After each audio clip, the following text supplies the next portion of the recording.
Hey everyone, welcome to the Return of the Logos podcast, where we're attempting to return logic to a chaotic world by shining a light on the shadows. Hey everybody, welcome back to the Return of the Logos podcast. Thanks everybody for tuning in, downloading, commenting, sharing. Give us some interaction. Let us know what you want to hear. Start a discussion with us in the comment sections in Rumble or on Spotify. Hey, if you make a good point, maybe we'll bring you on the show. Well, and we understand you're going to get your podcasts from whatever source that you prefer to get it from. We're just encouraging to use Rumble because that's really the platform of free speech right now.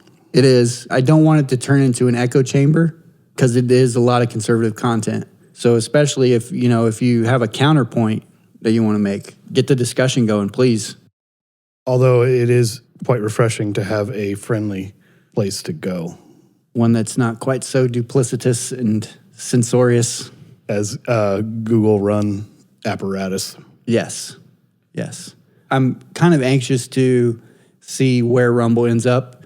I know they have like cloud services, but it would be really nice to see them do like web hosting, which I don't think they do. But if they did web hosting, if they could get into that space, that would be really awesome. Probably expand. Oh yeah, for sure. So anyway, Andy, you wanted to address something that I said. It's not... housekeeping, yes. We'll call it housekeeping. It's not really housekeeping, just clarity. In the last episode, we were talking about the horrific bias of NPR radio.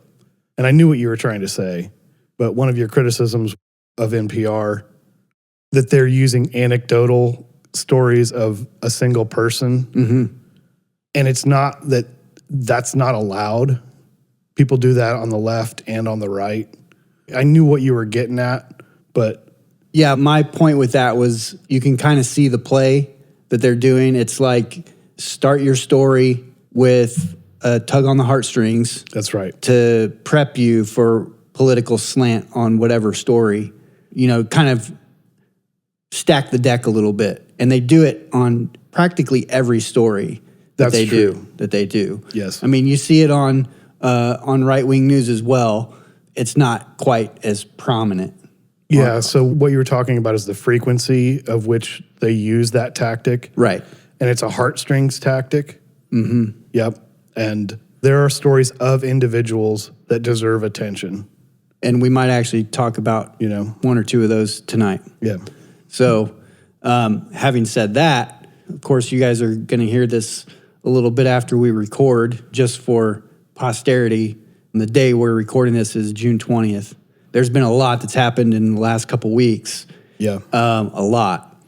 And we had already kind of decided what we wanted to talk about tonight a couple weeks ago. And the general idea of the topic is, why do Democrats always seem to be on the side of the bad guys? Why do they root for them? Why do they root for them? Yes. Yeah. Emphatically. And a lot of stuff that's happened in the last 2 weeks has helped reinforce that idea. This isn't going to be, like a news rundown type thing, but just to kind of start it off with the things that have happened in the last couple weeks, one of the big things were the LA riots. Yep. I mean, that was huge. And I'm watching like news clips and mainstream media clips.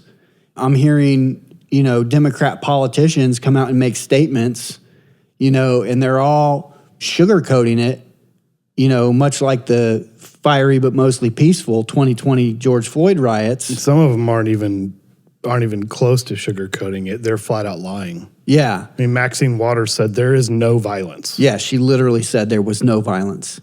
It's like, why would you cover that up? I mean, there's clearly lawlessness happening, and one of the most telling images that I saw, there was a car on fire and a huge group of people around it, a guy in full frame in front of the car, draped in a Mexican flag, holding it up. Mm-hmm. There's all kinds of implications to that, but, all these people were saying the January 6th riots, how horrible it was. It was, worse than 9/11, and they called it an insurrection.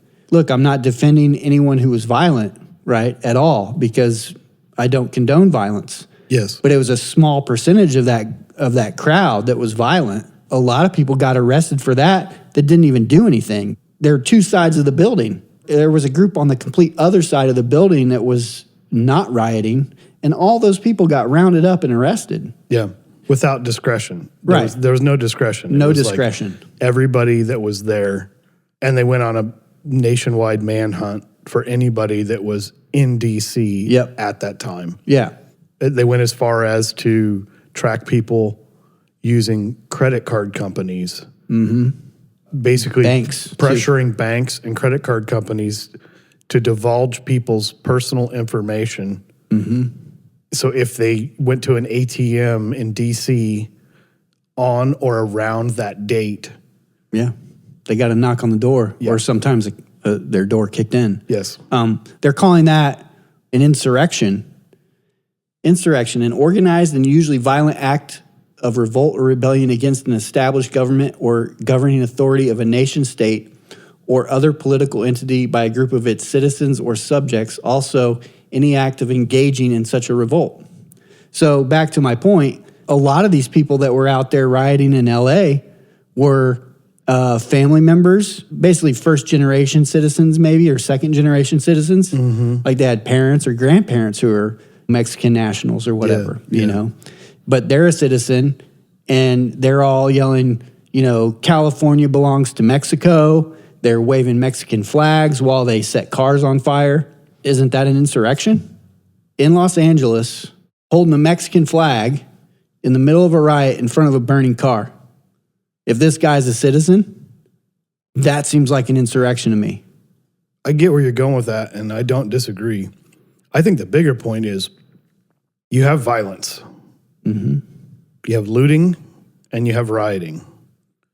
So local law enforcement, they're basically receiving stand-down orders as violence is taking place.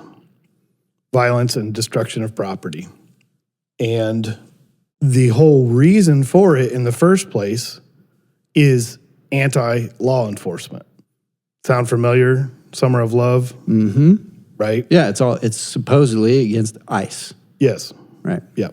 So you have Tim Walz specifically called them modern day Gestapo. And the reason for that was because he said that they covered their face and they used unmarked vehicles. It's called undercover. They're just trying to enforce the laws of the land.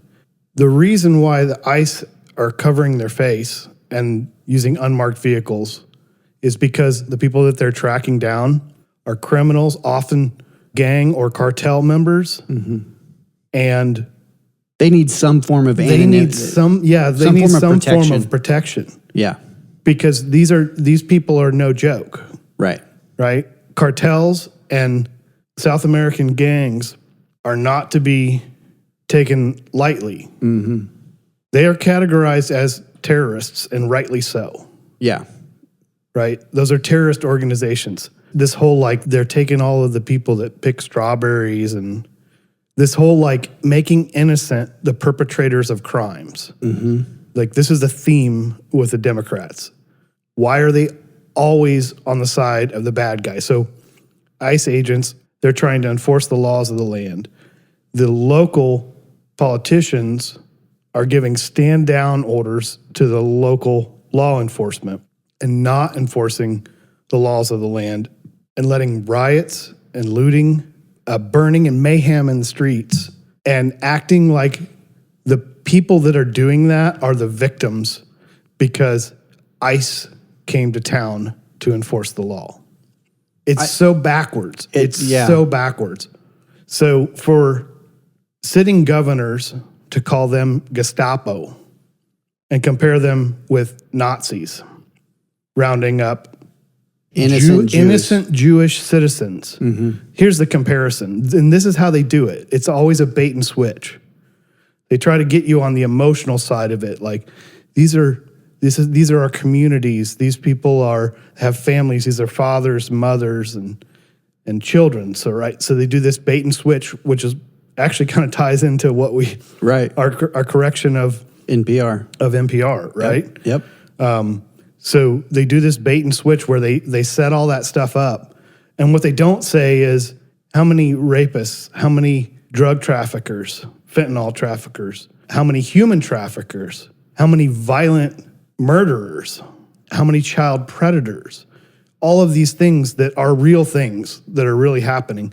They completely neglect all of that.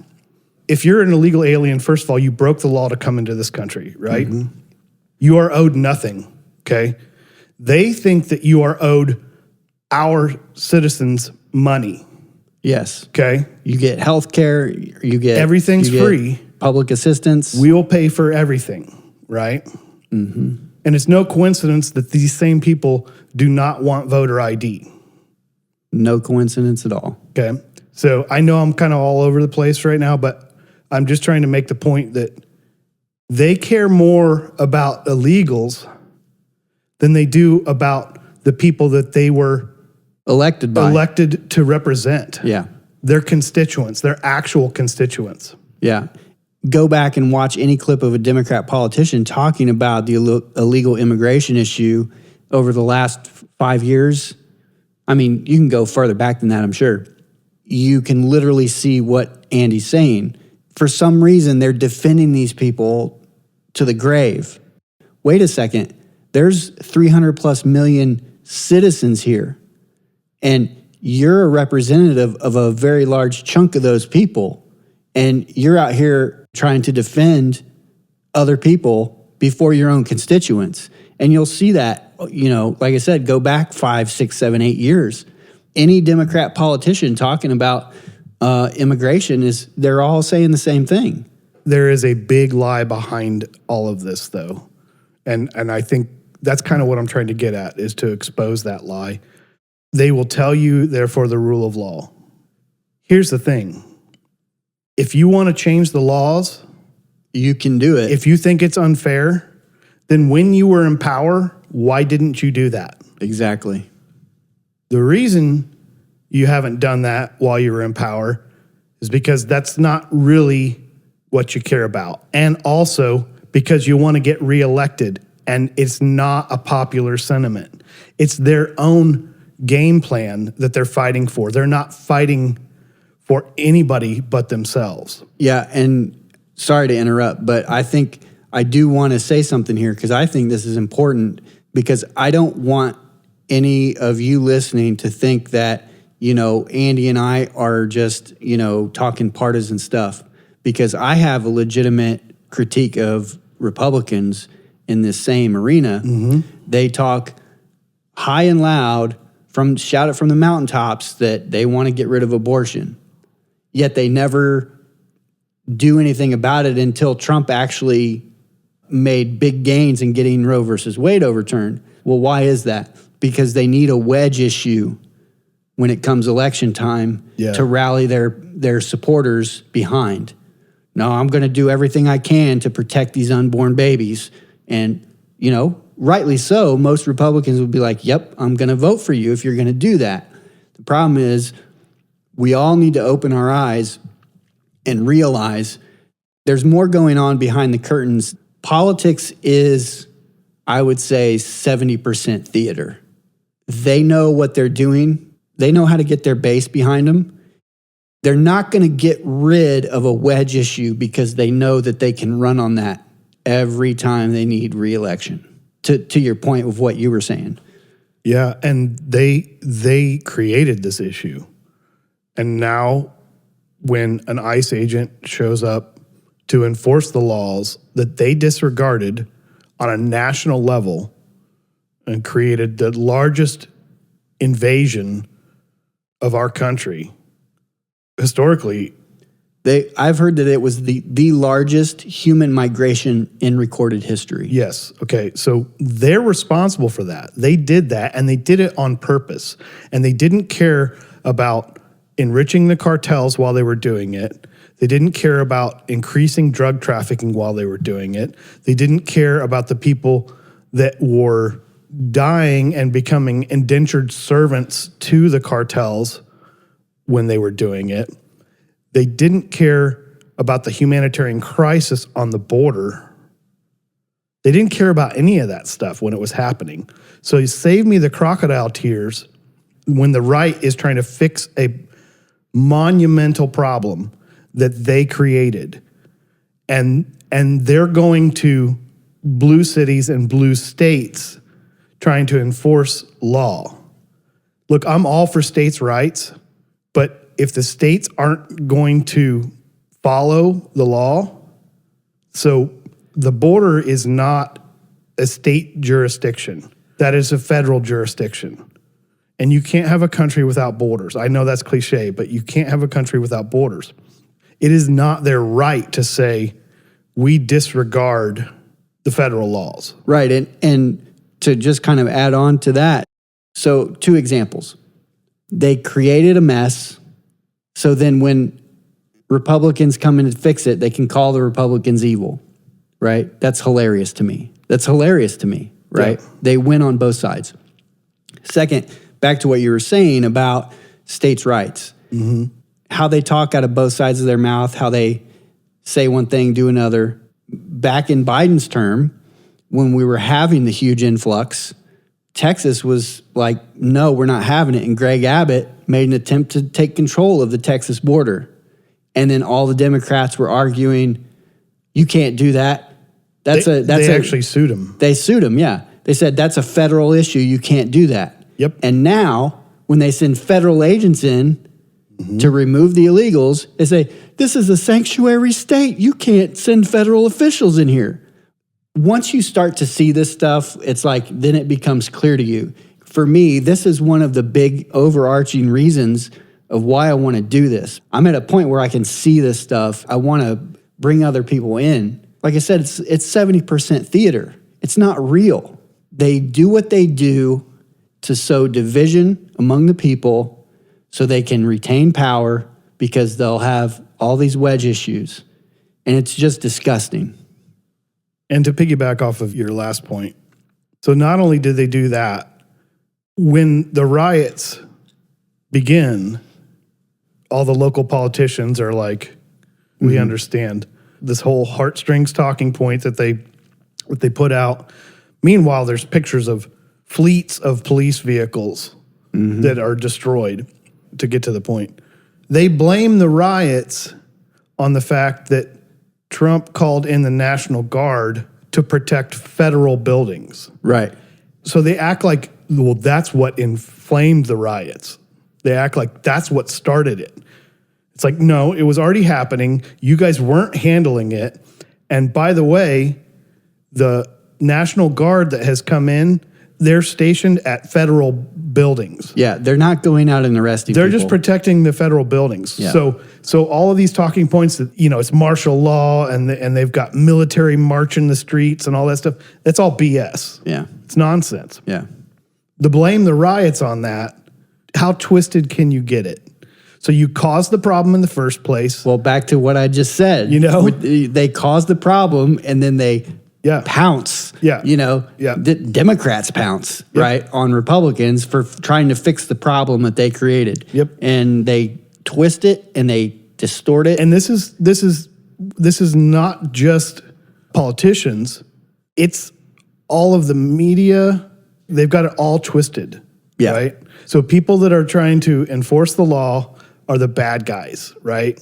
And their only justification for all this, it has had nothing to do with law, has nothing to do with Constitution, because they've disregarded all that stuff. It's just Republicans are mean. They're meanie heads. They're big meanie heads. See? They're big meanie heads. Look, there's a Mexican girl. She's crying. They're such butt faces. Yeah. It's not nice. What they're doing is not nice. That's their whole justification for all of this nonsense. Yeah. Their currency is confusion and manipulation. And we have a perfect example of that for you right here. This is good. Check this out. it could turn very volatile if you move law enforcement in there in the wrong way and turn what is just a bunch of people having fun watching cars burn into a massive confrontation and altercation between officers and demonstrators. Yeah. It's having fun watching cars burn. They're just having fun. What is just a bunch of people having fun watching cars burn, you know? It's like a pastime, you know? And by the way, go to a ball game, get a hot dog, or light a car on fire, and just have fun. Yeah, you know? have a hoedown, and like stand on top of one of them and wave another country's flag, and throw cinder blocks at police cars. You know, and for all this of you, could really get out of hand if law enforcement actually tries to stop that from happening. And if anyone's thinking that, you know, oh well, maybe that's just, you know, some random, you know, news, you know, YouTube news channel. No. That was ABC. That was ABC. Mm-hmm. I think it's probably the local affiliate in LA. But yeah, so like I said, their currency, this could get really out of control. Yeah, I know it looks out of control right now, but it could really get out of control if they send in law enforcement and they confront these people that are really just having a good time watching cars burn. Yeah, and I feel like that's the same sentiment. So stupid. It's the same sentiment that happened in 2020, right? It's like people are rioting, they're looting stores, they're setting buildings on fire, they're setting cars on fire. And personally, I think Trump, he didn't handle it properly. I think he should have sent in the National Guard when the riots started happening to quell it. But I also think that during that time, there was always the talk, he's an authoritarian, he's a dictator, he's Hitler. I think that affected his decision, but I don't want to get too much into the past. But I want to just bring this up briefly because sometimes you look at the chaos and you're like, I don't understand why they would do this.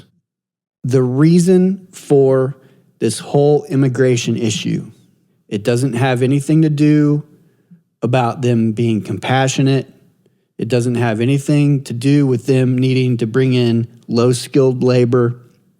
It doesn't have anything to do with any of that. These people come in, they go to a sanctuary city, sanctuary state. This is why they created sanctuary cities and sanctuary states. They increase the population in that area. When they take the census, the population is increased. You now have more congressional seats. Not only that, you have more numbers for delegates. Yes, you also get more electoral votes. That is the game. Now, they try to take it a step further. There are some locales that are trying to pass laws that allow non-citizens to vote. That is happening. At least they're being honest about what they're asking to do. Right. Because there's a level of dishonesty when you actually confront them with what they're doing. They always lie. They always lie. And if you show them the receipts, they literally don't know what to say because the Democrats support open borders, sanctuary cities, no voter ID, and taxpayer-funded welfare for non-citizens. Basically motivating people to come to their locales so that the census shows that they have a higher population so that they get more representatives and more delegates for national elections. Now, I'm not going to say that Donald Trump is the smartest guy. I'm not going to say he's a genius, right? But I'm also not going to say that he's stupid. He's not stupid. Why do you think back in 2018, before the census went out in 2020, right? He wanted to put a question on the census asking if you were a U.S. citizen. Why do you think he did that? Because he knows what they're doing. And why do you think that they didn't want it? That they didn't want it. Did it go to the Supreme Court? I don't know how high it went. I don't remember how high it went, but it also got struck down. They said, no, you can't ask that question. And it's like, why the hell can't you ask that question? They probably ran that through the district court in D.C. where they run everything through because they know that those judges are going to be activists. Right. But to my point, for all those people that think Trump is, a bumbling buffoon, that he is just doing what, he thinks is good for him, he's an egomaniac, blah, blah, blah, all of that.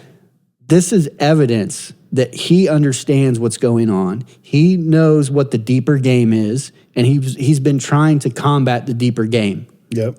And he's been trying to get rid of it. I agree with that. But, you know, if you're out there and you don't support Trump, don't worry about what Trump thinks. Ask yourself, why are they doing all this? Why would they not want to know on a census whether you're a U.S. citizen or not?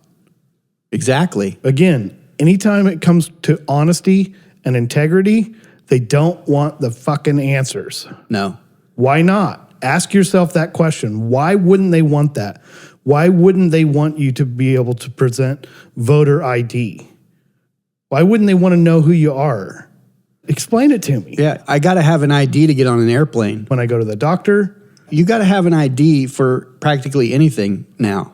If you believe that democracy is the most precious thing that we have and we have to protect it with everything that we have, then why would you not want to verify that the people who are participating in your democracy are people who are allowed to participate in your democracy? and they're a part of it. Yeah. You know, and ask yourself this question too.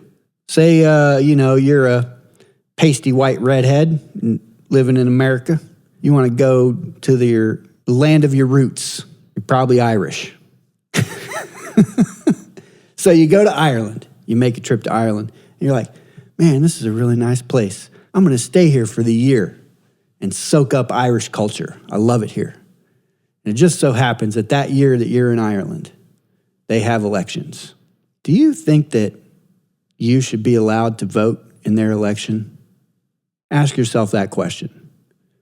And if you say no, then you have no argument against what we're saying. Yeah. That Voter ID. Yes. We may be going on too long about this, but I think that this is a very important topic. You have to think about the people that are coming in. I'm not going to mention any names, but I happen to be very close to a person of Latino persuasion, and that person has told me Latino culture has no respect for the rule of law. And I've been to a few Latin American countries, and it's fairly evident that they don't. So, look, that doesn't make me racist, just for pointing it out. Makes you observant. It makes me observant. And especially when that person that said that to me is of that same heritage. Close to you, yeah. So, anyway, why are they always on the side of the bad guys? Because it creates talking points for them. It's not just that. There is a larger lie in play, and it creates advantages for them specifically. They're going to spin everything they can. They don't admit the harm that they're causing. They refuse to see it. That's why the Biden administration and Kamala wouldn't go to the border. Right. That's why when she was asked the question, she said, we've been to the border. Well, you haven't been to the border. I haven't been to Well, I haven't been to France either. Yeah. Yeah. Give me a break. What are you talking about? Yeah. Give me a break. No. Give me a break. You knew exactly what was going on. Yeah. And speaking to your point about, when you bring receipts to these people, they don't have anything to say. They have nothing to say. They have no response. Because they're lying through their teeth, and the media is backing them up. And they know they're lying. Yes. Right? It's not like, oh, I just didn't know, so I said something wrong. No. They know that they're intentionally lying. They don't have any way to justify it. And we have a pretty good example here of bringing receipts and not having any answer. So I'll just give you all a warning. This is Marjorie Taylor Greene. And she can be a little out there. That doesn't mean that she can't, be pretty solid once in a while. But this is Marjorie Taylor Greene talking to Kathy Hochul, who, by the way, remember there was this old No Kings protest thing that happened last week too, right? Yeah, No Kings, right? Yeah, yeah.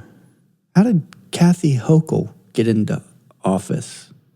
I'm sure it was through an election because we don't have kings. Yeah, she was certainly elected, right? Yeah. Okay. No doubt about it. No doubt about it. It wasn't like she just kind of slipped and fell into the fell chair. into that spot. It's not at all like Kamala Harris running for president and not getting a single It's nothing like primary vote. Nothing like that. It's not like that at all. Not like that. No kings.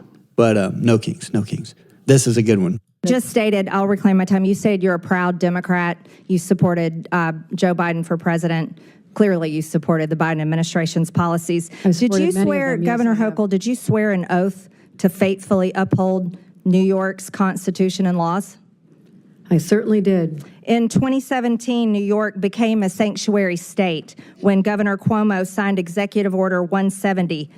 This states, it directs that no state officers or employees, including law enforcement officers, shall disclose information to federal immigration authorities for the purpose of federal civil immigration enforcement unless required by the law.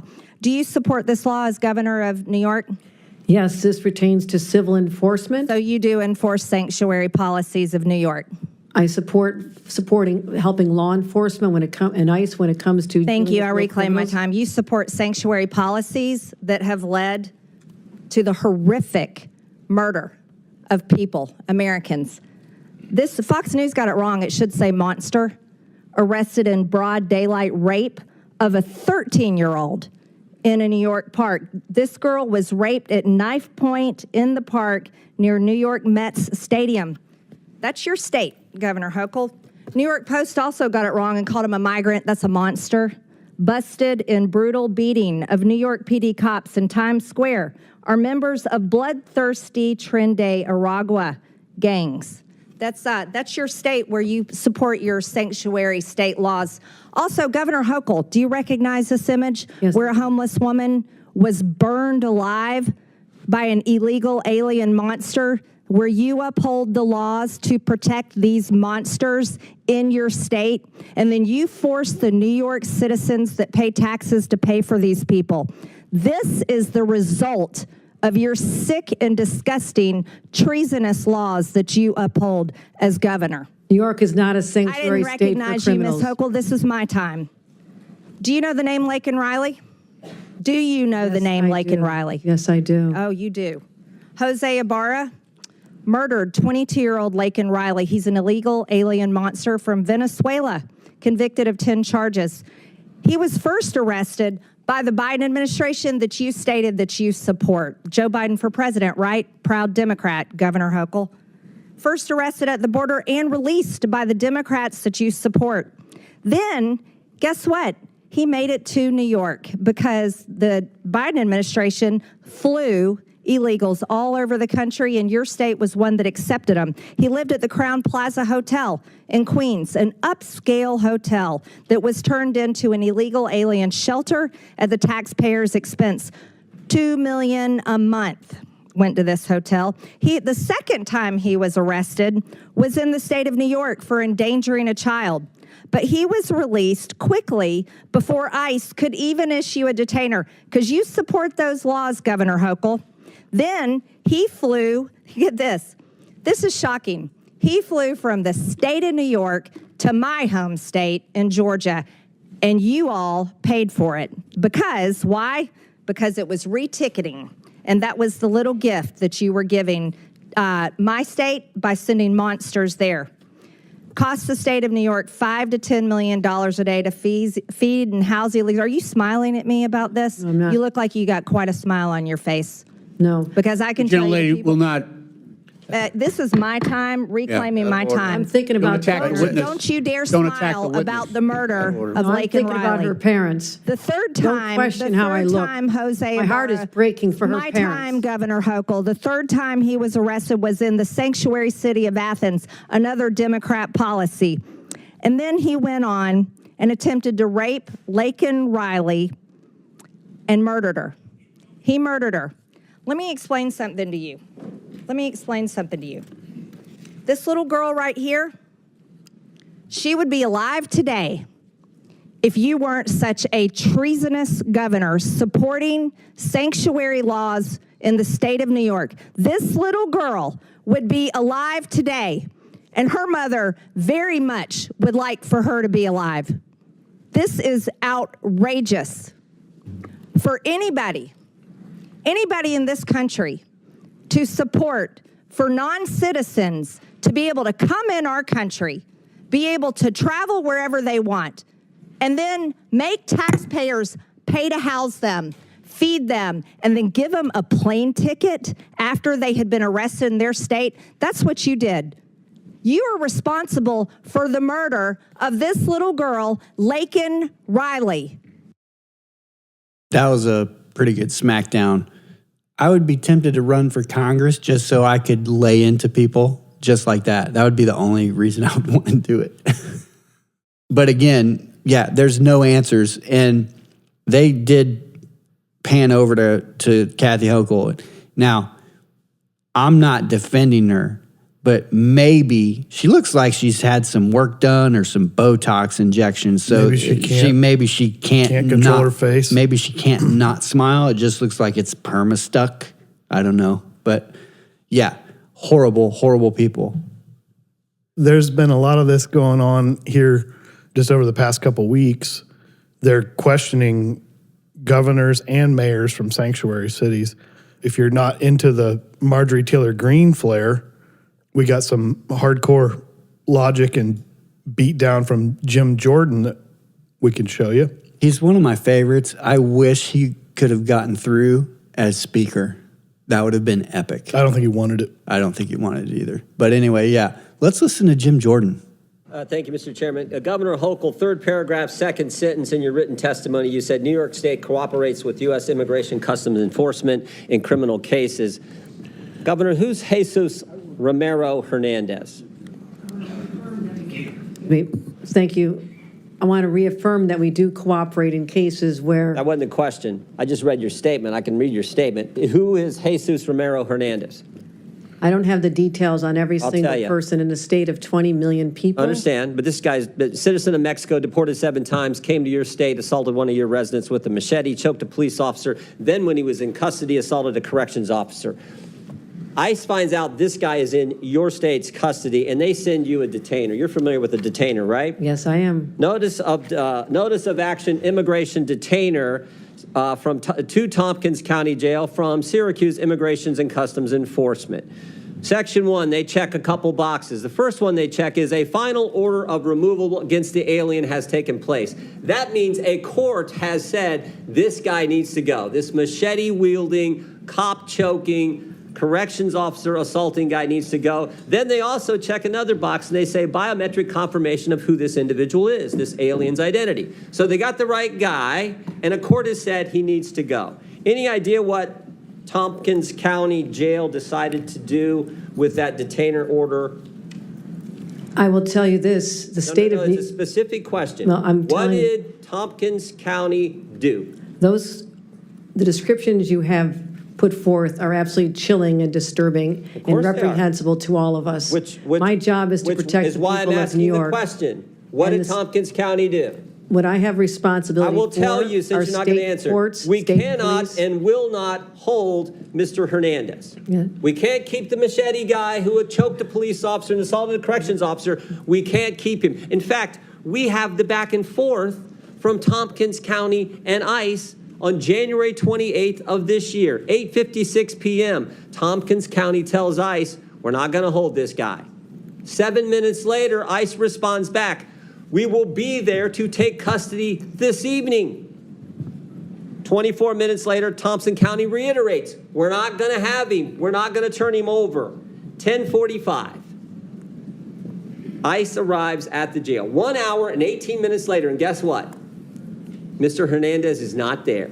They couldn't wait 1 hour and 18 minutes for a guy who assaulted one of your residents with a machete, choked a police officer, and then when in custody, assaulted corrections officers. That is sanctuary policy in a nutshell, and that is what your state supports, and so do these other governors.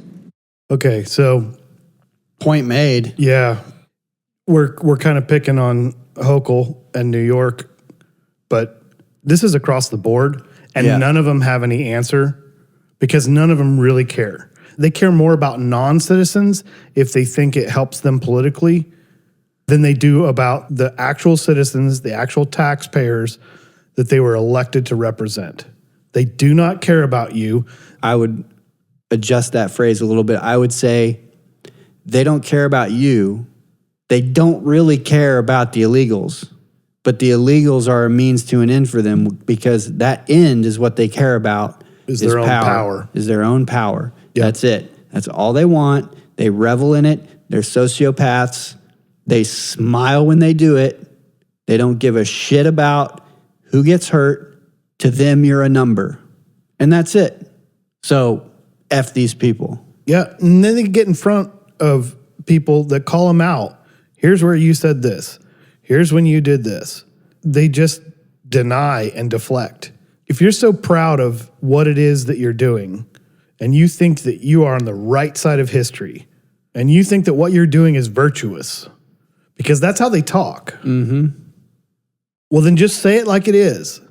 Don't get in front of Congress and then be like, we follow all laws. That's been their tagline. Mayors and governors of sanctuary cities and states have been in front of congressional committees answering questions about sanctuary policy. And they deny all of it. Well, yeah, and like you were saying, they say, well, we follow all applicable laws. Well, this is how they play the game. They create the laws in their jurisdictions. They create the situation, they create the atmosphere, and they follow those laws. Yes, and then when someone comes in to try and do the right thing for Americans, and the right thing for immigrants too, because if you are a legal immigrant, that is not an easy thing. Mm-hmm. You don't just get handed that. And there are people that have done it the right way, and they've waited in line. It is not fair to them.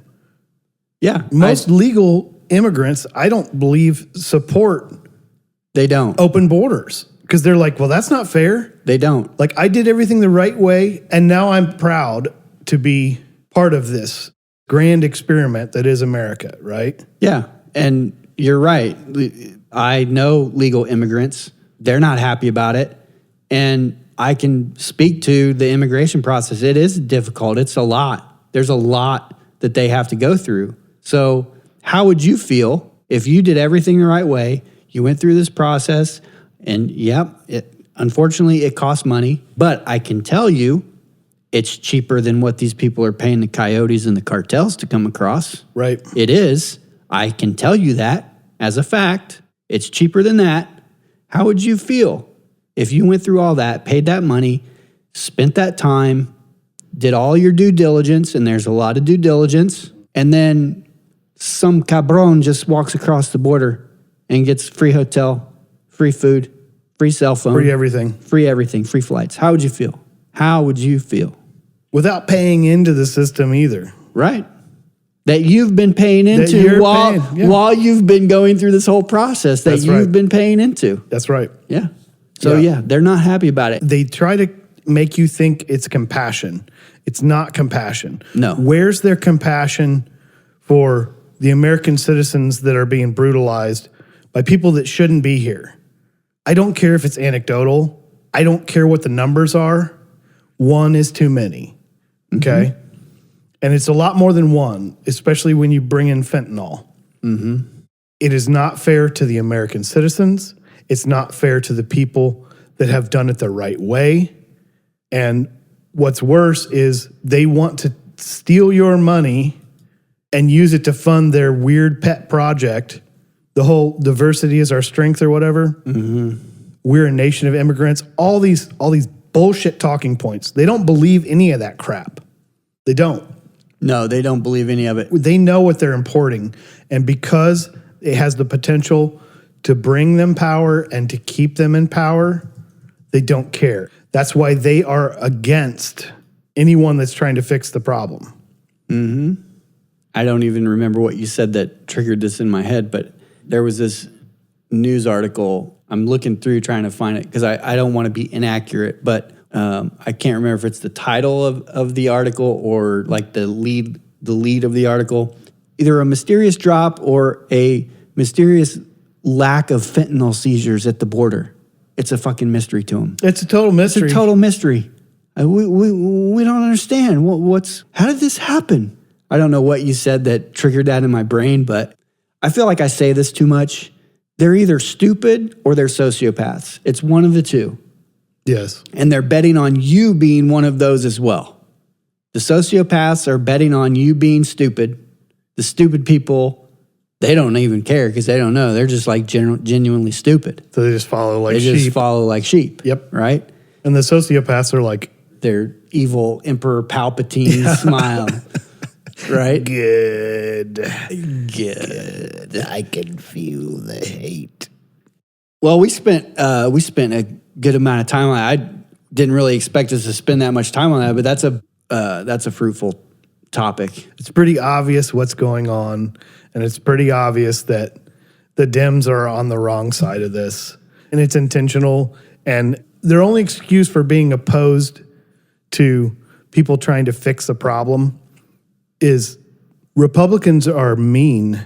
Yeah. They're really mean, okay?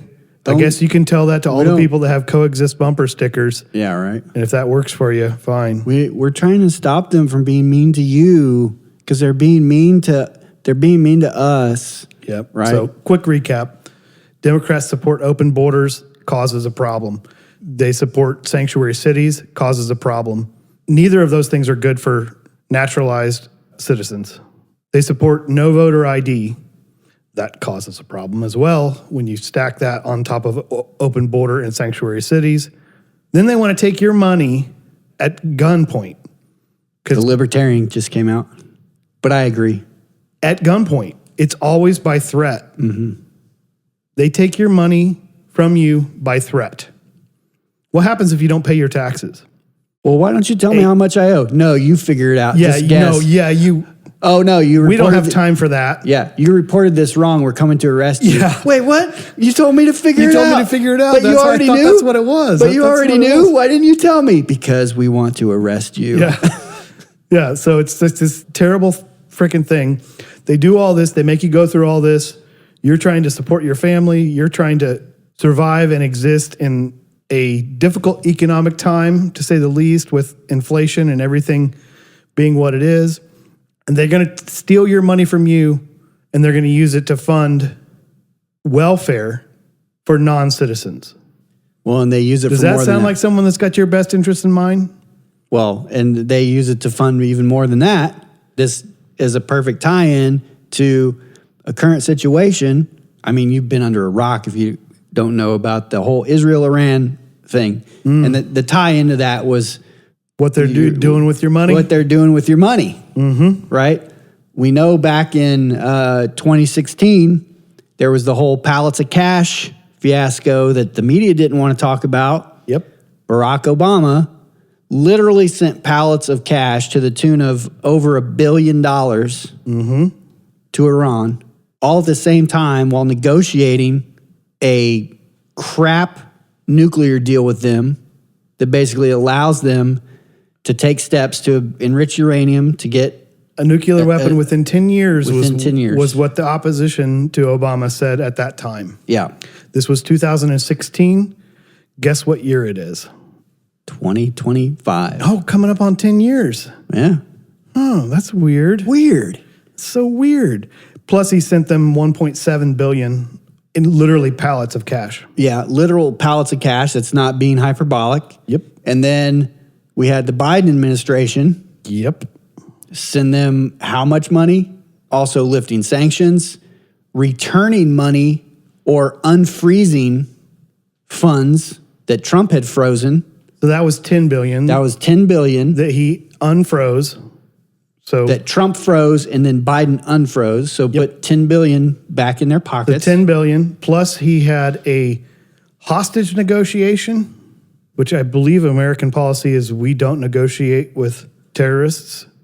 Hostage negotiation, on its face, you would think, okay, so on one side you have 5 prisoners that the Iranians wanted.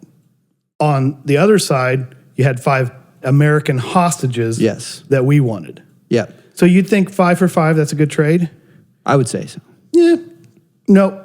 Let's give them more. Yeah, 5 normal people for 5 prisoners. No, we give you 5 normal people. You give me 5 prisoners. You give me 5 prisoners. And here come the kicker. $6 billion. $6 billion. $6 billion. Yeah, and there you go. And Biden says, "Yep, yeah, that sounds pretty good." Sounds pretty good. Sounds pretty good. That's a good deal. Yep. Hey, look, folks, they're not bad people. I mean, come on, man. That's less than Corn Pop wanted to rub his legs. So you take that plus the $10 billion that he unfroze, that's $16 billion, and then if you add up all the sanctions that he withdrew, tens of billions, it ends up being somewhere above $70 billion richer that Iran became under Biden than they would have under Trump policy. Yeah. Why? I don't know.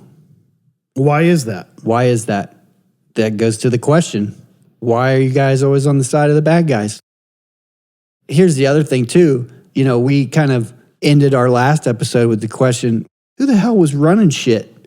You know, there's some things that could lead one to believe that Obama could have been one of the people that was making some decisions. If he's that friendly with Iran and he's giving them money, old Joe, Joe. you know, Joe, you know, these are some good guys. They're good guys. And, you know, I think, You can talk to them. I think that they're going to do the right thing. So let's just, you know, give them some cash. Yeah, so policies of appeasement for Iran, which in turn is policy of appeasement for state-sponsored terrorists or proxies of Iran. And there's no dispute, even Democrats don't dispute that Iran is the largest funder, even ahead of Qatar. A state-sponsored terrorist? State-sponsored terrorist. Absolutely. No one disputes that. No, it's well known, and they have a policy of appeasement. Why? Well, because they think America is the bad guy. Again, they're always on the side of the actual bad guy. Yeah. They're on the side of everyone except you. Yeah. What is that? What is that? Not to mention the $7 billion in military equipment that Joe Biden left in Afghanistan Yep. for the same group that perpetrated 9/11. Yeah. Look, you can make the argument, and I know the military does a lot. A lot of times, it's cheaper for them to leave equipment when they leave a war zone. Okay, even if it was cheaper to leave it there, it's like, hold on. There's some bad dudes here. Do we really want to leave this stuff and let them get their hands on it? Because you know what's going to happen. That stuff is going to get scattered to the wind, every corner of terrorist land, and all the bad guys have their piece. That's exactly what's going to happen, and that's exactly what did happen. Well, I tell you what, if it doesn't serve a political end, every once in a while BBC will tell the truth. Really? Give me an example. Well, in April, they came out with a report. 500,000 weapons obtained by the Taliban in Afghanistan have been lost, sold, or smuggled to militant groups.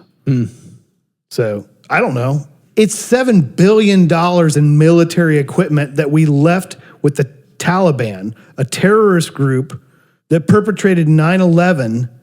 And the way we left Afghanistan Debacle. was disgraceful. Yes. 13 military members died, and countless people that were trying to hold the Taliban at bay in Afghanistan. And look, I'm not for endless wars, but there's a right and a wrong way to do that. And I think that is a case study of the wrong way to run a military, the way that they left Afghanistan. I'm not trying to do the heartstrings things, but if you see pictures of mothers throwing their babies over razor wire fences, trying to get American soldiers to catch their infant babies, something is not right. And we had the upper hand. It's not like we couldn't have just said, well, we're going to leave, but this is our air base and we're keeping the air base. Right.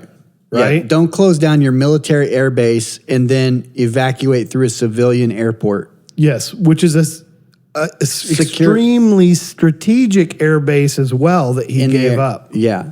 Sorry, I'm going off on a rant. I know that wasn't the point of all this, but it brings whose side are you on? It brings whose side are you on? It brings up an interesting point. And the point is they can't just be that incompetent. You know what I mean? It's not incompetence. It's not incompetence. No. It cannot be incompetence. They're actually on the bad guy's side. Because no military advisor worth their salt would say, yeah, let's close down the air base without telling anybody, evacuate essentially, and we'll ship everybody out through the civilian airport. Like what? In a hostile, semi-hostile territory. That's not incompetence. Like that's intentional. You know, it goes back to your point of whose side are you on? Yeah, right? Exactly. Like, you can't have any doubt in your mind that somebody's going to die, that all of that equipment is going to go into the hands of some bad dudes. Yep. There can't be any doubt in your mind. Corn Pop was a bad dude. Corn Pop was a bad dude. And the children used to rub my legs and make the hair on my legs stand up because it was blonde. And oh, Don, you're a little controversial. You're talking about illegal immigration. I said it's illegal. Man, if I would have hit that 5 minutes ago, that would have been perfect. That's great. I actually thought about hitting that about 5 minutes ago and hoping it would land on that. I said it's illegal. I said it's illegal. No, but we get wrapped up in the internal politics of the country. And I think while we should be paying attention to the internal politics, there's a bigger game. There's a global effort to reduce America simply for the fact that it's highly likely that America is the last substantial obstacle to some type of global system. Okay, Alex Jones. Let me tell you here. You got to listen to what I'm saying. I'm telling you, the guy was on the airplane, has a passport, survived. Sorry. Like, that has to be a real thing, right? It is. Yeah. Like, there's no other explanation for it. There's no other explanation why every other smaller country is folding. Because there are populist uprisings happening everywhere, and every country is doing everything they can to quash it. To fight that, yeah. Right? Why is that? Why are you always on the side of the bad guys? In my opinion, the bad guys are the people who want to rule the world. That's a bad guy. It's a globalist agenda. It's a globalist agenda. Those are the bad guys. You do it better, Alex Jones, than me. But everything that the left is doing right now, everything that prominent Democrat politicians are doing right now are feeding into the hands of these, for lack of a better term, these globalists. I don't want to sound too conspiracy theorist, but they're playing into the hands of what these globalists want. They want the downfall of their last substantial obstacle. Opposition. The globalist agenda. But hey, they know we got the guns. That's why they know we're the resistance. We're the resistant. It's more guttural. I can't do it. How do you think this was happening? Let's break this down. You got Obama. He gives American money, $1.7 billion to Iran. $7 billion in military equipment is left to the Taliban. Biden gives $70 billion to Iran. And after that, October 7th happens, and the liberals call for an immediate ceasefire. What do you think they're doing? Liberals support Hamas and stage anti-Jewish protests across America. What do you think is happening? That was a pretty good segue into this clip, talking about how they're always for the bad guys. Let's check this one out. Social media slamming that CNN analyst's comments. One person noting, "What more proof do you want?" The suspect said, "Kill Zionists, kill Jews," as he set Jews on fire. Another tweeted, quote, "CNN is blaming the FBI for calling it terrorism, but what else is it when you throw Molotov cocktails at innocent citizens and have 16 Molotov cocktails standing by to hurt even more people? What more? Why attack the FBI response to this and not denounce the slaughter and murder of innocent innocent citizens?"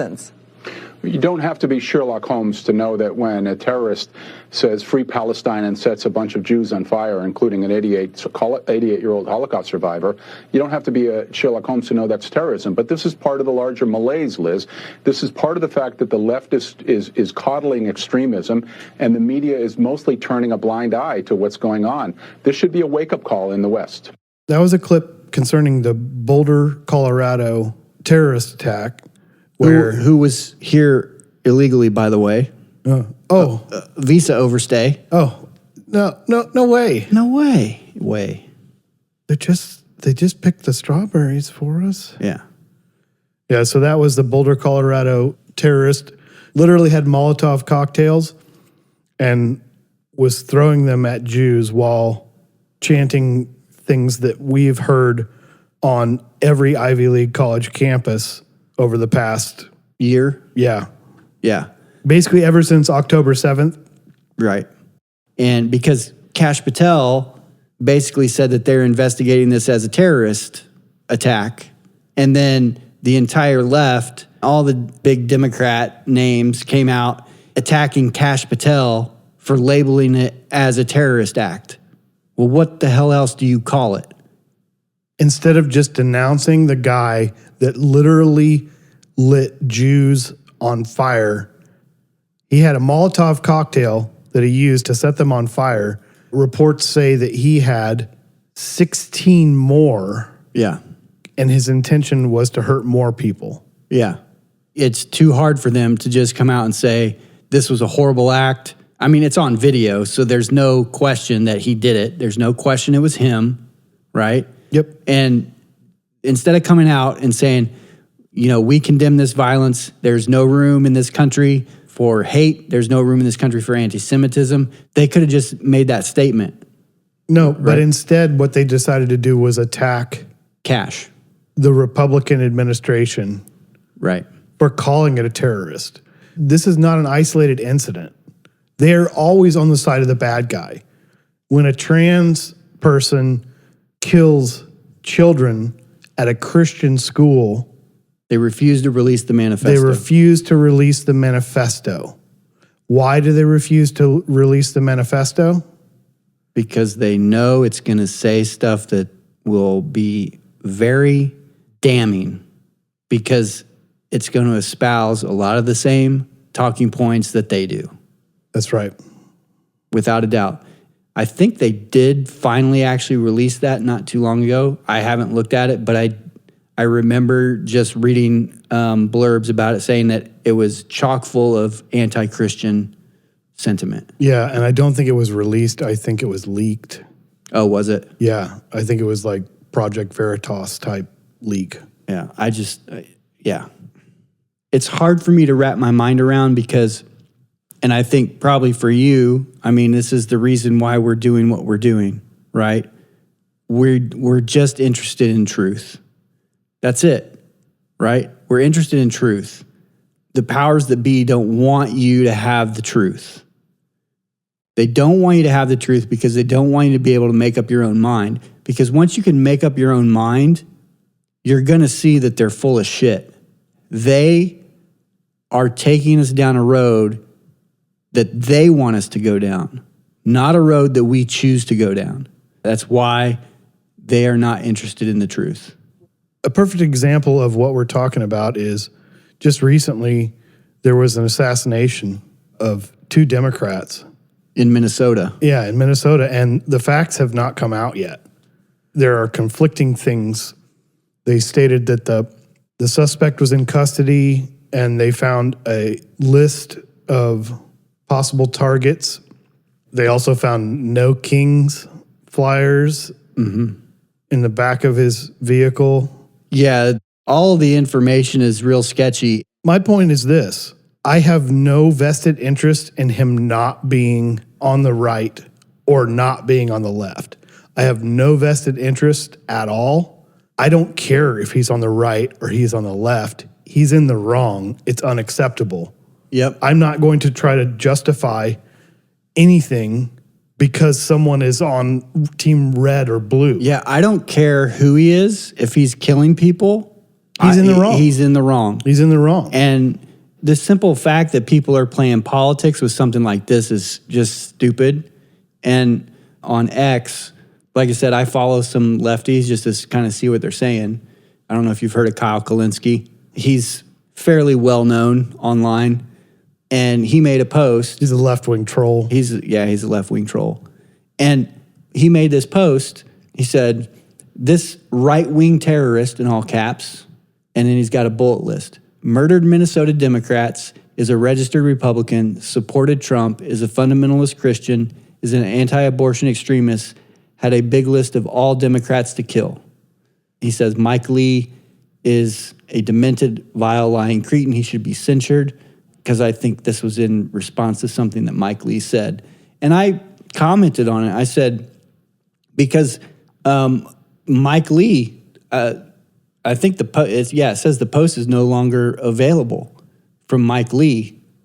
But when that post was up there, Mike Lee was saying that, the guy was, a Democrat that he was a Democrat and that something happened. He got upset with the Democrat Party, this and that. And so I just simply, put a statement to this. And I said, neither of you are providing evidence. Do you have any? If so, please provide. I'm not trolling anybody. It's like, but nobody was giving any type of, evidence. Yeah, and so that's an example of red team, blue team. Right. Let's attack that, right? Yeah, and so the implication is he's a registered Republican. All Republicans support this guy. Right. He supported Trump. All Trump supporters are like this guy. Right. He's a fundamentalist Christian. All Christians are like this guy. He's an anti-abortion extremist.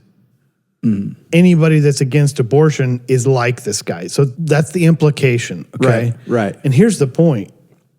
He's playing his own game, because I am many of those things that he's saying, and you will not hear me support this guy or defend this guy or attack law enforcement for calling him a terrorist. Right.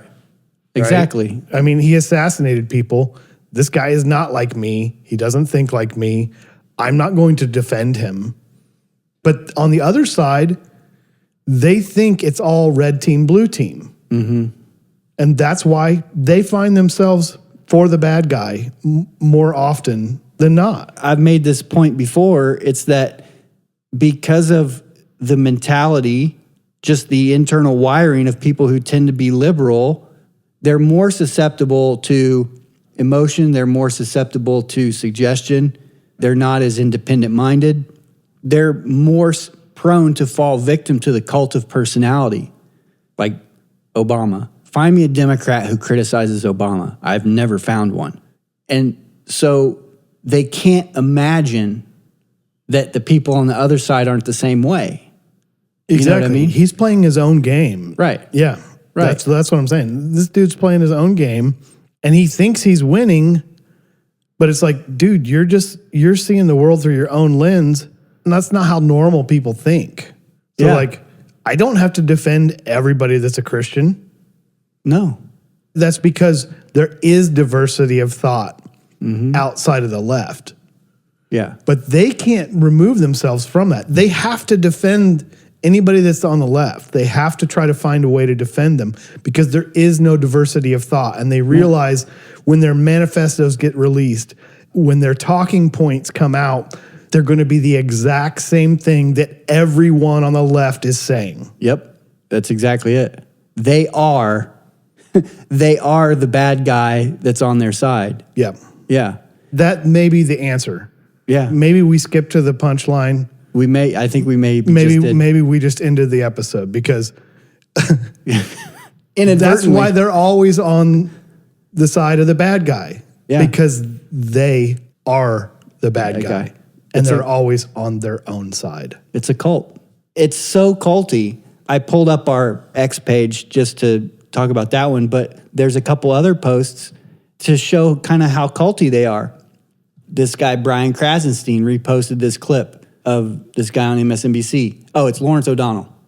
And Lawrence O'Donnell is quoted in the clip as saying, if Donald Trump gets dementia, How will we know? Donald Trump's mental decline, which is more and more obvious, started from such a low level of mental processing power that it's hard to track his decline.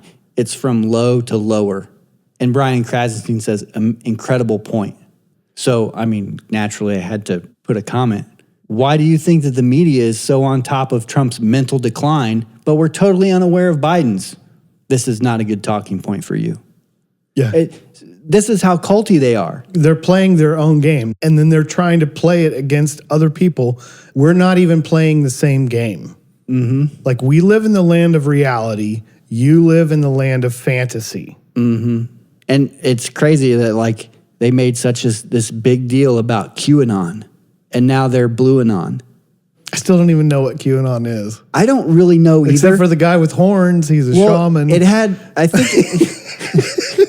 I know that guy. Yeah, I know that guy. They locked him up for a long time. Yeah. Only thing I saw him doing was walking around looking like an idiot and waving an American flag. Yeah. And guess what? Attacking him is not attacking me because we have diversity of thought on the right. Yeah. We're not some frickin' Borg. Yeah. I am not the guy who thinks that Pizzagate was real. Right? But they think that we are. And it's just bewildering. It's bewildering.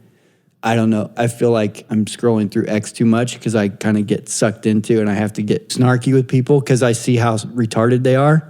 Yeah. And it's just like, it doesn't even do any good to point out their retardation because they don't even understand what you're saying. Like, they're so retarded.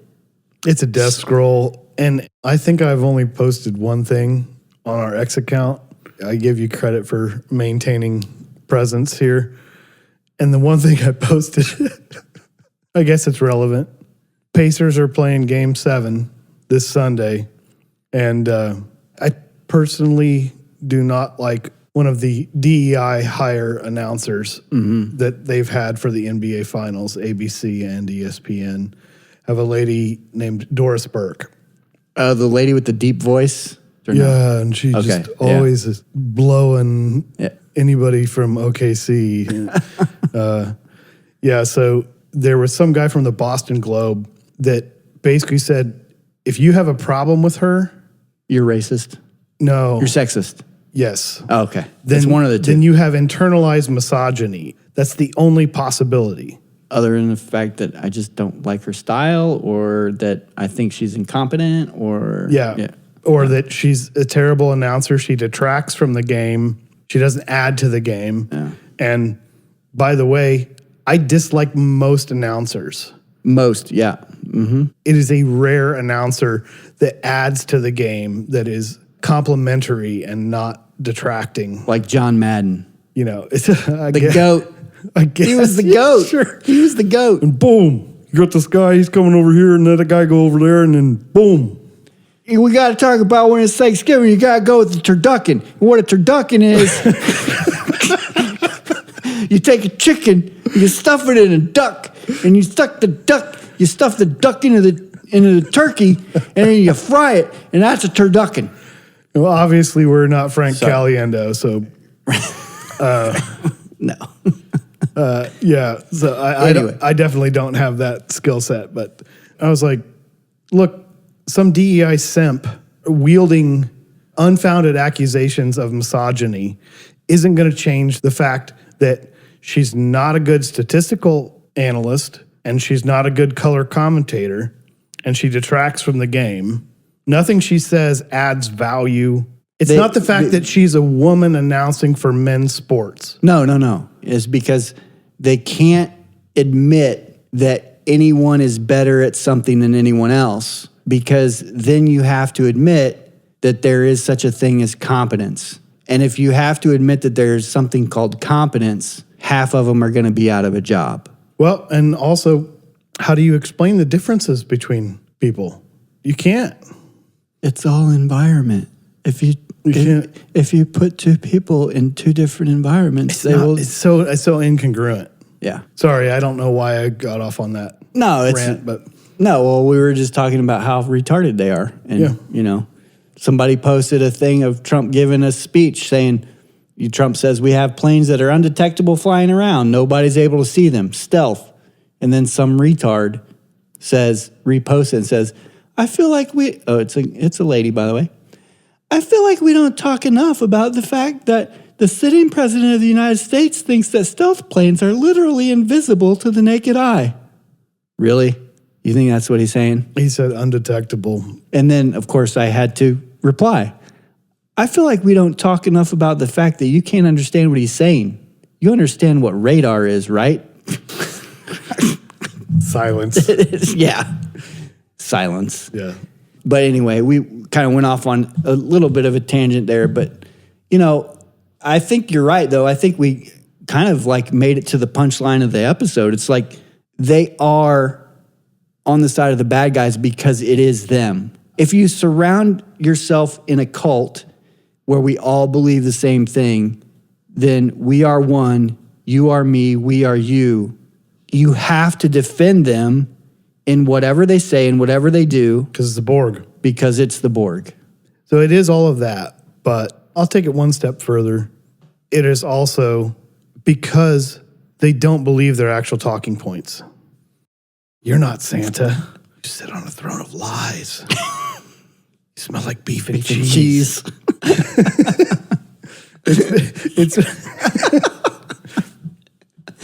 It's because they sit on a throne of lies and they smell like beef and cheese. They don't believe in what they're preaching. What they're preaching, they know is not legit. It is just a means to continue gaining power or to maintain power, which that ties into the leftist globalist agenda that you were talking about earlier. Yeah, I think that's right. But I would also say that, and I think we've made this point in a previous episode, that it's just you have the idiots and you have the sociopaths. And the sociopaths are the liars who are in charge of it all. And then you do have legitimate idiots. And it's hard sometimes to figure out which ones are which. Yes. It's really hard. Because they're all mirroring each other and saying the same thing. Right. That's the tricky landscape. Because somebody who's literally that stupid, I probably wouldn't really, go on the attack against somebody just for being stupid, But I think that that's something that we have to figure out how to do, because if we can't find the sociopaths and expose them, which I mean is happening. It is happening, because we talked about this on another episode. That's why they're flailing right now, because the sociopaths know that we're onto them, right? They're getting exposed. They're getting exposed and they know it. But we have to be able to identify them. Otherwise, they're just going to disappear into the shadows and reemerge, in 10 years and start a new cult. We need to be protective, because the transition that Donald Trump has given to the right or the Republican Party is a populist one. And we definitely need to have our guard up, and we definitely need to be concerned. I think we are going to be more resilient and resistant to the sociopaths because it's not groupthink. You talk to 5 different conservatives about 5 different topics, and it's likely that only 2 of them are going to agree on each topic. And it's probably not going to be the same ones. But there's a lot of people talking about the woke right. We definitely need to have our guard up. I mean, does that make sense? Yeah, it makes sense. Yeah. But, there has been the talk about the woke right. But personally, I think, and I actually posted something about this on X. This is probably about a month ago. I think the whole woke right thing was a psyop. Total psyop. I think that they were trying to find a chink in the armor. Now, I do agree with you that we do have to be careful because it is a populist movement. I think the danger in a populist movement is the horseshoe theory that comes around to socialism, because populism can be an entryway into socialism. Yes. That, to me, that is the thing that we have to, that's the thing we have to be careful of. To defend against that. To defend against that. Yeah. But I think the whole woke right thing was a psyop because it kind of died out after a couple weeks. Well, my point is that... But I understand your point. Yeah, my point is not that I agree with that terminology, but I know that sociopaths are drawn to power. Yeah. I think that the right is going to be more resistant, and I think the left is more manipulated by the sociopaths because there's not as much diversity of thought. Yeah, they can't imagine a different way to think. And I'm sorry, I still have X pulled up. I hate to keep going back to it, but it's like this right here. Some guy reposted this.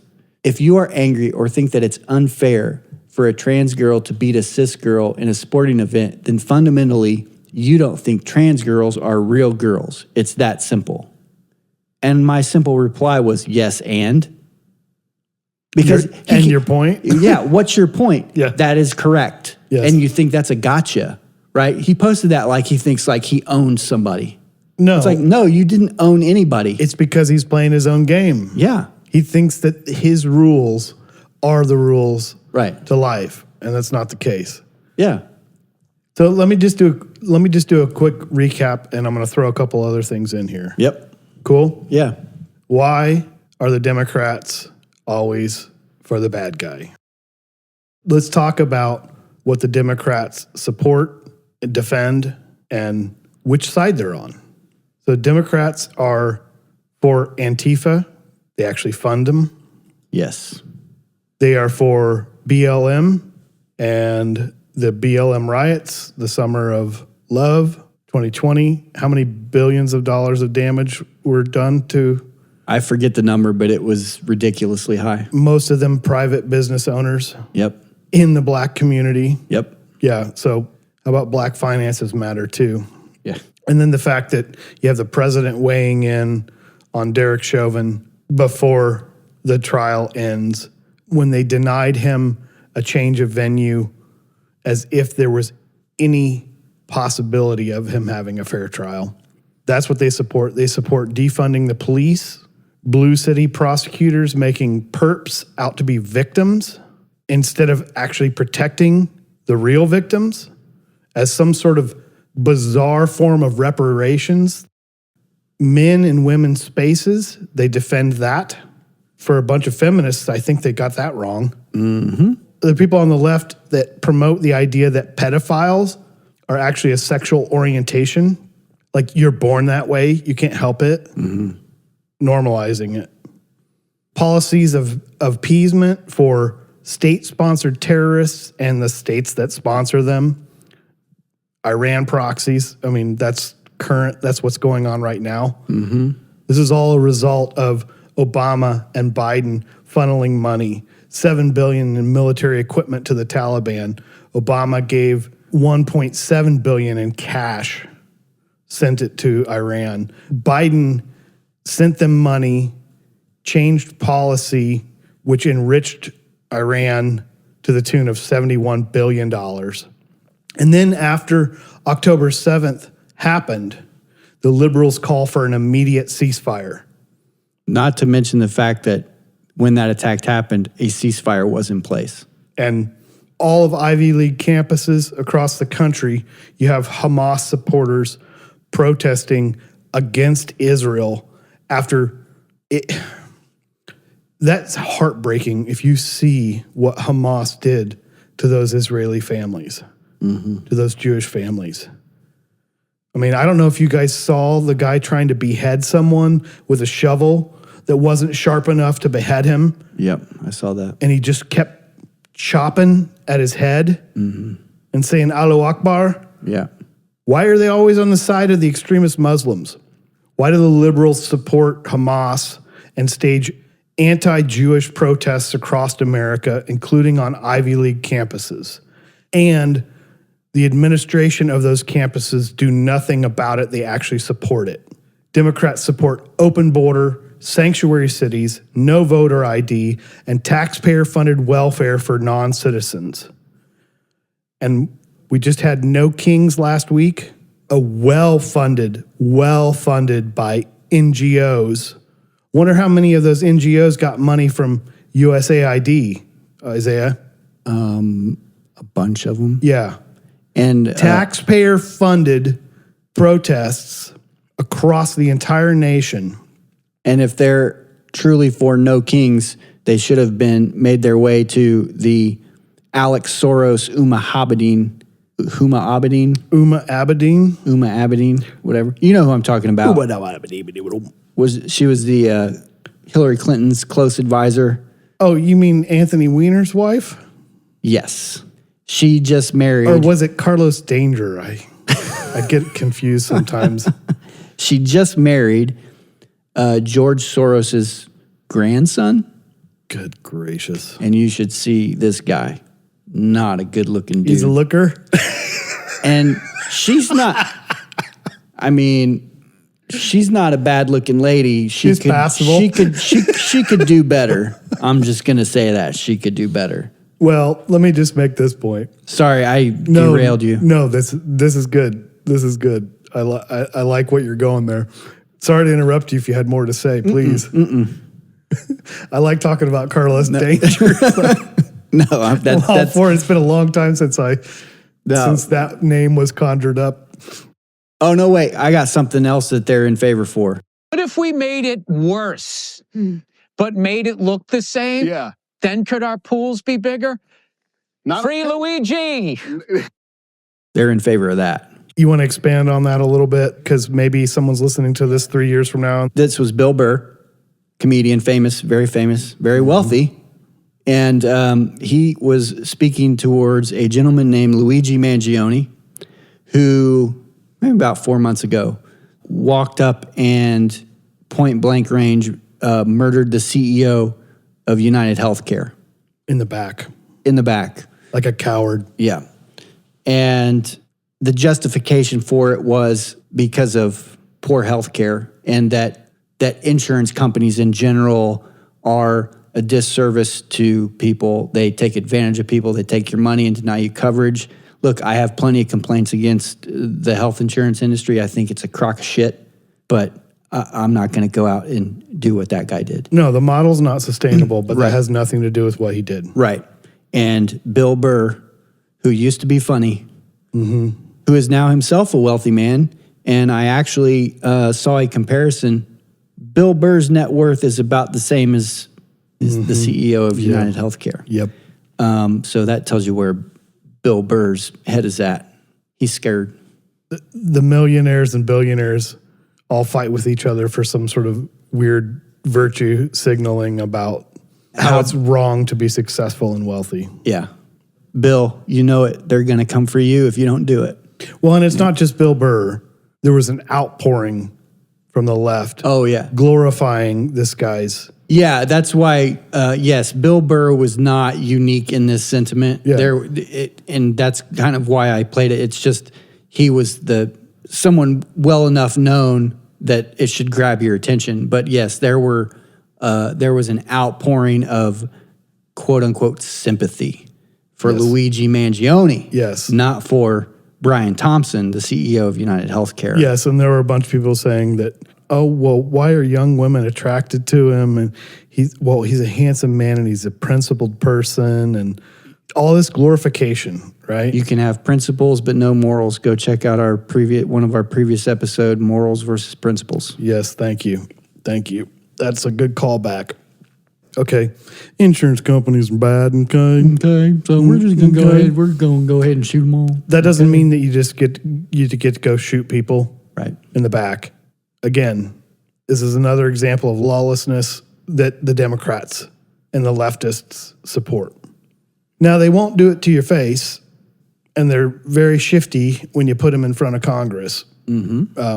They can't spout the same lies that they do through the media, and that's why when you bring the receipts and you say, you said this and this is when you said it, why do you think that? It's fun to watch them squirm. Yeah, because they don't know what to say. And I'll say the last thing is, because we just had the No Kings protests or rallies or whatever you want to call it, it was a lot of senior citizens. It was bizarre. It was really weird. There was a lot of paid actors. Yes, there always are. In all of that. Since we just had that last week, I just want to point out the irony. Where were all of these people when there was an authoritarian lockdown and mandatory taxpayer-funded injection of experimental DNA-altering pharmaceuticals pushed down on the people from the government. Where were all these no kings people? If their intention and their point is true and honest, where were they? That's right. They would have been out protesting that if they really believed what they believe. So you're telling me that you're going to have a no kings protest because a president is trying to enforce laws that are on the books. That's when you're going to have a no kings protest. You're not going to do it when there's authoritarian lockdowns, when there are violations in multiple states of election laws.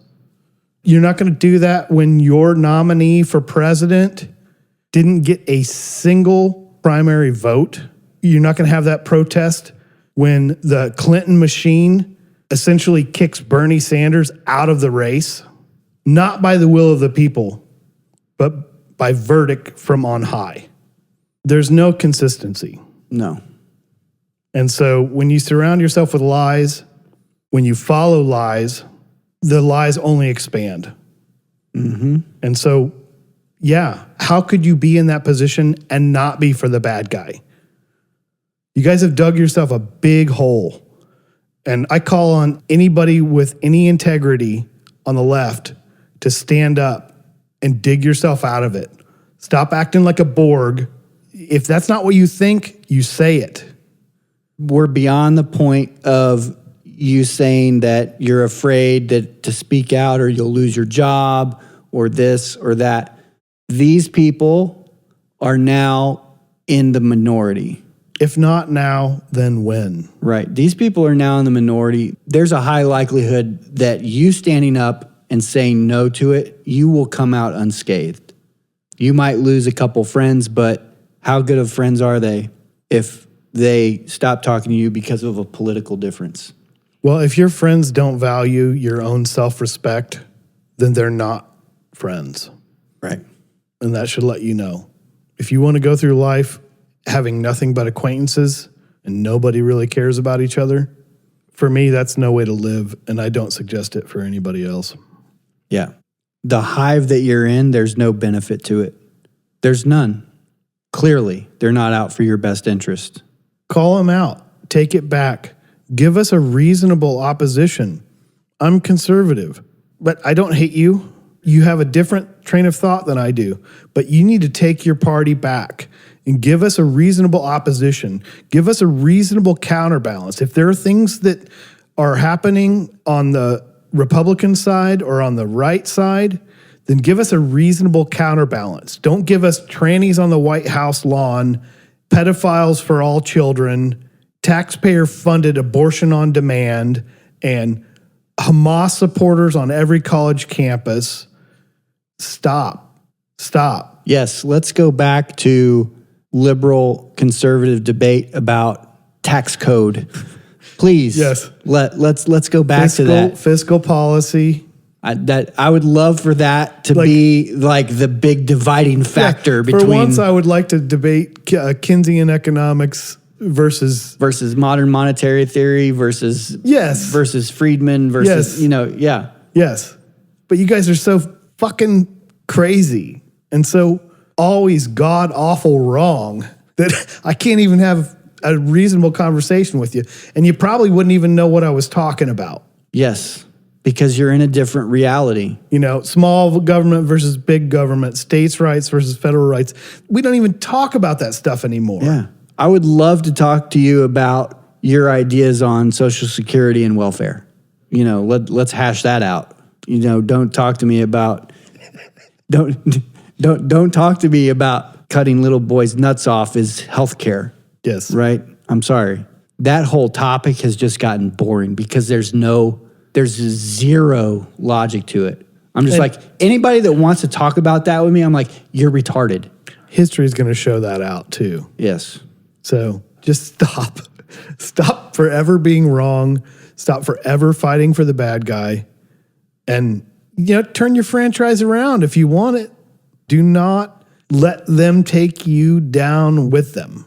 You don't have to join us, but just don't be part of them or whatever they are. That's it. Be a good human. Let's just call it that. Let's leave it on that. Yeah, be a good human. It's like a bumper sticker that you would see on a left car. Like, be kind. Yeah, just be kind. Coexist. Tolerance. Yeah. They've forgotten their own slogans. Yeah. They've forgotten their own slogans. For some reason, those bumper stickers all mean radical. Yes. So our call to any lefty liberals out there who may be listening, be a good human, get out of the cult, do better. You know, bring them back to sanity. That's it. You know what a lot of the TikTokers are saying right now? They're going on these rants and then they're saying, do better, be better. Oh my Lord. I don't know if you've seen any of those. No, I haven't. Do better. Do better at what? Like, it's like that's all you got? That's really going to get your message across. That's motivating. Yeah. That's motivating. Sorry, that's like lefties losing it. Lefties losing it? I don't know if you ever... I think I've heard of it, but no. It's like Sky News. Somehow Australia has a news organization that reports more accurately on America than American media. I've seen Sky News clips. It's time for lefties losing it. Yeah. That's not a knife. That's a knife. That's not a... That's not a man. That's a kangaroo. All right, you guys. All right. Thanks for hanging with us on this one. Yeah, thanks everybody for enduring that with us. It was a pretty sprawling topic. We tried to hit some key points that were sort of timely. Yeah, so much happened in the last couple of weeks. We felt like we kind of had to address some of it, but we wanted to tie into our overall topic. So yeah, thanks everybody for listening. Thank you all for the support. Keep doing what you're doing. Remember, share the show with your friends, comment on it, help us out. We really appreciate it. Until next time, this has been Return of the Logos. Thanks for joining us. I'm Andy. And I'm Isaiah. We'll see you on the next one.